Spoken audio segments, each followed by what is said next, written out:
ನಮಸ್ಕಾರ ಎಲ್ರಿಗೂ, welcome to ರಶೂಸ್ ಅಡಿಗೆ ಮನೆ. ಇವತ್ತು ಮಾಡ್ತಾ ಇರೋಂಥ recipe gobi pepper dry snacks recipe. ತುಂಬ ಚೆನ್ನಾಗಿರುತ್ತೆ, ಟ್ರೈ ಮಾಡಿ.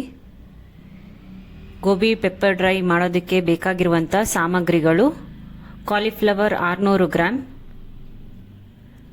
ಕಾಳುಮೆಣಸು ಪುಡಿ 1.5 ಟೇಬಲ್ ಸ್ಪೂನ್, ಧನಿಯಾ ಪುಡಿ 1.5 ಟೇಬಲ್ ಸ್ಪೂನ್, ಗರಂ ಮಸಾಲ ಅರ್ಧ ಟೇಬಲ್ ಸ್ಪೂನ್, ಜೀರಿಗೆ ಪುಡಿ ಅರ್ಧ ಟೀ ಸ್ಪೂನ್, ಕಾರ್ನ್ಫ್ಲವರ್ 3 ಸ್ಪೂನ್, ಮೈದಾ 1 ಸ್ಪೂನ್, ರುಚಿಗೆ ತಕ್ಕಷ್ಟು ಉಪ್ಪು, 1 ಟೇಬಲ್ ಸ್ಪೂನ್ ಶುಂಠಿ ಬೆಳ್ಳುಳ್ಳಿ ಪೇಸ್ಟ್, 1 ಟೇಬಲ್ ಸ್ಪೂನ್ ಹಸಿಮೆಣಸಿನಕಾಯಿ ಪೇಸ್ಟ್, 1/4 ಟೀ ಸ್ಪೂನ್ ಅರಿಶಿನ, ಎಣ್ಣೆ.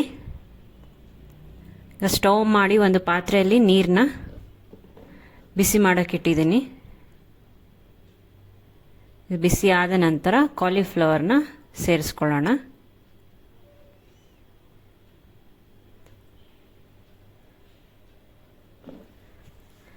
ಅರಿಶಿನ,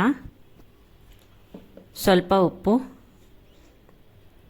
ಇದು ಚೆನ್ನಾಗಿ ಕುದಿಯೋ ತನಕ ಬೇಯಿಸ್ಕೊಳ್ಳೋಣ.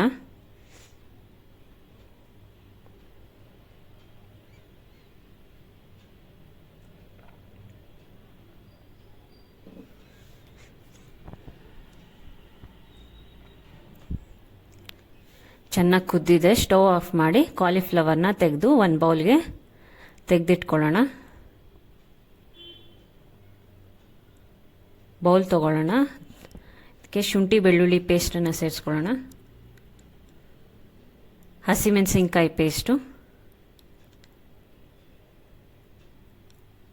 ಧನಿಯಾ ಪುಡಿ,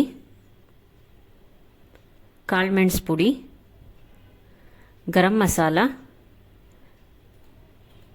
ಜೀರಿಗೆ ಪುಡಿ,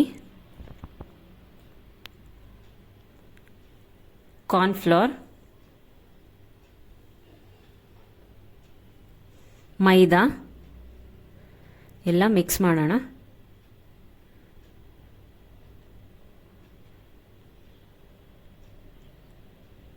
ಸ್ವಲ್ಪ ಸ್ವಲ್ಪನೇ ನೀರನ್ನು ಸೇರಿಸ್ಕೊಂಡು ಈಗ ಮಿಕ್ಸ್ ಮಾಡ್ಕೊಳ್ಳೋಣ.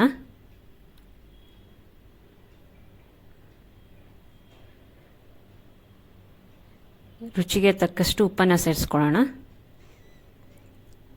ಮಿಕ್ಸ್ ಮಾಡ್ಕೊಳ್ಳೋಣ. ಈ ಕನ್ಸಿಸ್ಟೆನ್ಸಿಯಲ್ಲಿ ಬ್ಯಾಟರ್ ರೆಡಿ ಇರಬೇಕು. ಬೇಯಿಸಿಟ್ಕೊಂಡಿರುವಂಥ ಕಾಲಿಫ್ಲವರ್ನ ಸೇರಿಸ್ಕೊಂಡು ಮಸಾಲಾಗೆ ಮಿಕ್ಸ್ ಮಾಡಿಕೊಂಡು 30 ನಿಮಿಷ ಮ್ಯಾರಿನೇಟ್ ಆಗೋದಕ್ಕೆ ಬಿಡೋಣ.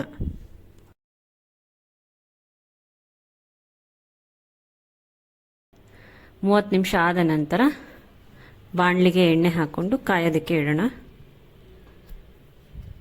ನಾನು ಯೂಸ್ ಮಾಡಿರೋಂಥ ಎಣ್ಣೆನೇ ಯೂಸ್ ಮಾಡ್ತಾ ಇದ್ದೀನಿ. ಎಣ್ಣೆ ಚೆನ್ನಾಗಿ ಕಾಯಬೇಕು.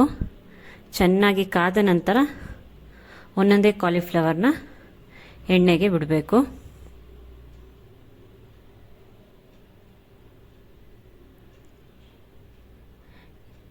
ಇನ್ನೊಂದು ಸೈಡು ತಿರುಗಿಸಿ ಬೇಯಿಸ್ಕೊಳ್ಳೋಣ.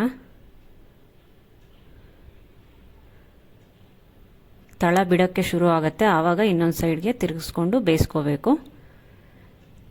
ಇದಾಗಿದೆ, ತೆಗೆದು ಪಕ್ಕಕ್ಕೆ ಇಟ್ಕೊಳ್ಳೋಣ.